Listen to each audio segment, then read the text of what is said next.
Dobrodošli v rubriki Problemi prvega sveta. Tokrat bomo govorili o naših sorojenkah in sorojencih. Eni so se rodili par let pred nami in imajo zato več pravic. Drugi so na svet prijokali par let za nami in zato jim starši čist pa vsem popuščajo. Skratka, nepravično je. Zakaj ravno jaz? Vse to, da podeduješ oblačila od starejših sorojencev, je okej. Ekološko je, ne podpiramo sužne lastniške tekstilne industrije, pa še prihranimo. Ampak kaj pa potem, ko imaš samo starejšo sestro in nobenega brata? Postani trendsetter, naredi si nov TikTok profil in sošolce prepričaj, da se to zdaj tako nos. Lejte, v Kanadi pa v Ameriki to tako fuli in že par let, tako da v bistvu ste vi malo zadnji prijateljčki.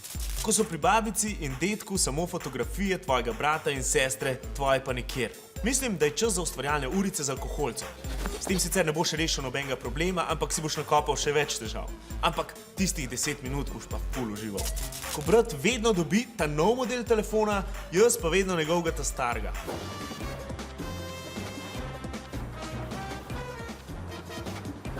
En dan preden grejo bratu kupiti nov telefon, se pritihotapi v njegovo sobo in daj telefon za 1 uro v kozarc tople vode. Po 1 uri ga vzem ven, obriši in ga neopazno daj nazaj. Tako boste naslednji dan kupili 2 nova telefona.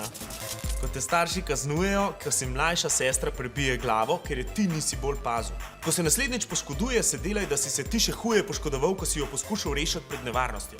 6 metrov sem se vrgel dol, da bi jo rešil. Vprašaj Tine, tako sem se žrtvoval, še on je bil presenečen. Ali pa ko si se ti 3 leta boril, da lahko prideš domov 1 uro kasneje, ta mala je pa 4 leta mlajša in je lahko zunaj isto časa kot ti. 3 leta sem se boril. Zlagal sem cunje. Prav sem avto. Pometal sem hodnik. Za suverenost.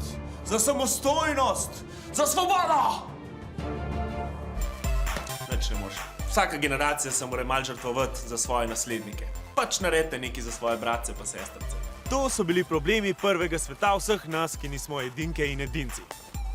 Kaj pa vi, edinke in edinci? A imate sploh kakšne težave v življenju? A vedno dobite vse, kar hočete? Napišite v komentar na YouTubu.